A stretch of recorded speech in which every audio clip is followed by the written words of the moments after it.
They would have you're talking about something that would be locked up in antitrust around the world for frickin' years. There was an article published recently that speculated that the entire company could be sold to a larger technology company. So, Bob, my straightforward question is, do you see a plausible scenario where the entire company would be sold? Put him on the spot. Bob has lasers coming out of his eyes right now. Partnering with a variety of Michael, I just am not going to speculate about the potential for Disney to be acquired by any company, whether they're a technology company or not. Obviously, anyone who wanted to speculate about such things would have to immediately consider the global regulatory environment. I'll say no more than that. It's just it's not something that we obsess about. That's what I've said too. For the grand slam at the end. Hey, by the way, what about all this stuff about Apple and things? Oh my That was goodness. beautiful. Just knowing, and he knew that he couldn't answer, but he asked it anyways just to be that guy. The other interesting thing is, I think we can put this to bed now. I mean, Iger said he didn't want to comment, and then he commented on the idea of Apple buying Disney. And he essentially said what's been said on this channel so many times, that, the regulations here would just be so horrendous that it's probably not on the table. Yeah, allow me. Andre, go ahead. Sorry. Because two things about that. One, it was a complete non-denial. He didn't deny it in anything. He just talked about third parties, and it's going to be a nightmare. Well, if there's a will, there's a way. And if you look at who is in power right now and Bob Iger's party book, he has his party book in order. If this thing is ever going to go through, it's going to be before the next presidential election. What stood out to me there was that he didn't flat out say no. He just referred to third parties. Anyway, sorry, I don't mean to interrupt anyone. So I just want to throw that in there. No, good. What do you guys think? No, sure. Obviously, if there's been a bona fide offer, you would have to disclose that. That's a mandatory, regulatory disclosure. So, just understand if there had been an offer, but like you said, he never denied that, and the time is ripe to get it done now versus potentially getting it done under Trump or a Republican in the future.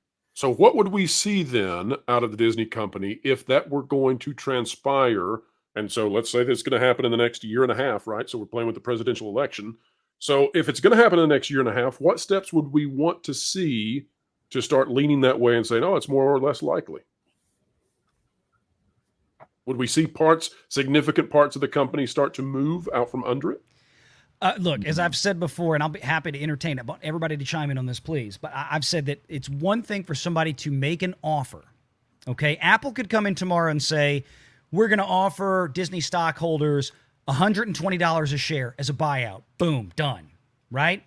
Of course, the shareholders would definitely vote to approve that. The board would love to approve that right now. That'd be great. They'd all, yay! It doesn't matter. It's not going to go anywhere but for the Federal Trade Commission. And you have to throw in the FCC, the Federal Communications Commission, because of ABC is still an over-the-air broadcast channel. They have to get involved. And then, of course, you've got all these foreign regulatory bodies. Look at how much that the EU regulatory bodies have come in and smashed places like Google and Facebook and all these other places for antitrust in the last few years, Apple included. They would have you're talking about something that would be locked up in antitrust around the world for frickin' years. I mean, it's just could an offer be made, and could an offer be accepted by Disney stockholders and board? Yes. Would it actually go through? Probably not, short of Disney being stripped apart for pieces and parts before they would actually come to fruition, and it would probably take 2-3 years to make it happen. The Fox deal took what, 2?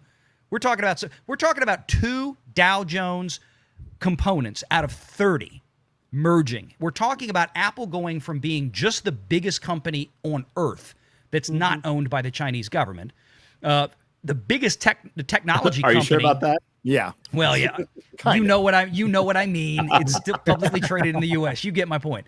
No, but they would go from that to also being the biggest tech company, and now they'd also be the biggest entertainment company on earth. There's almost no way that regulatory bodies are just going to go, sure. It's so unlikely. It wouldn't change anything. They'd probably still produce crap. I mean, I'm not super impressed with Apple's stuff anyway. And if they treated it like Amazon treats their properties, Like one or two, we'll get there. There'll be a couple of good shows like Reacher or Terminal List, but then we get like Wheel of Time and Rings of Power. It would just be this more of the same, you know. And I don't even know if they would change that many people out because they wouldn't care, because they are a phone company. They're a phone company. And that's what Hollywood's really worried about at this point, because Disney is dwarfed by Amazon and Apple, who are already making headways and they don't necessarily need Disney. They don't need, like, these are vanity projects for these giant companies. There's no way Prime Video is making any money for Amazon, but it might be driving people to there's just no way. You can't spend almost $300 million on, I can't even remember the name of the show now. Oh, that's horrible. See, I'm over here just thinking about the $1 billion that they dropped on name of the show. Power. There's Bracelets of Power. There's Rings of Power that they spent $1 billion on, but then there's the Wheel of Time. Wheel of Time. Wheel of Time. No, it wasn't Wheel of Time. Show with Rob Stark. Neither. The spy show with Rob Stark in it. Operator, Outback, or something.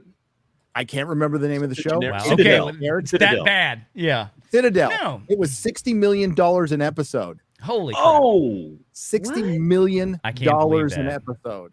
That sounds, you know, that should be on Disney Plus. It would fit right in. It'd fit right in, yeah. So there's no way they're making money. And I cover this stuff, and I just forgot the name of the show. I am a boomer. $250 million for Secret Invasion and $250 million for the Acolyte and everything. It's like, how do you can't keep doing this. Wheel Time. You know why they do it?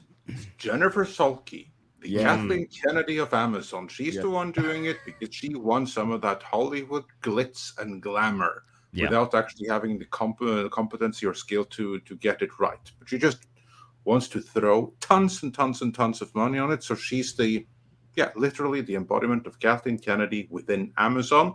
And she's also tanking their Prime division. Absolutely. I hope she never comes to Lucasfilm. Oh, she'd fit in right now. There you go. She'll be taking over when KK retires. Somebody who used to work for her called her a star effer. Okay, that was it. That was in the Hollywood Reporter. Let's put this in the reserves for clips. We may use this in the future. Yeah. Oh man, I've got so much to clip from this live stream.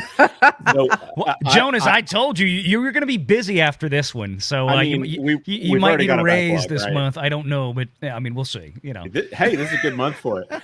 Hey, so I have to go. I have an obligation I cannot get out of, but I'm going to come back as soon as I can. I just need to say that Disney needs to get back to the thing that it does best, making preschool content that is full of dangerous gender ideology meant to ruin your children's lives before they even have a chance to get to school. Yeah, they are good at that. If anybody if anybody at this point doesn't understand what I mean, you can go over to my channel, which is has my name on it, but the series is Everything Woke About, and just click on that Disney Junior playlist and let your jaw drop to the floor. Just think about all the garbage that they're trying to funnel into your kids' heads. But it's preposterous that they were grooming children. It's preposterous to even, that's what Bob Iger said. It's absolutely outlandish. Renegade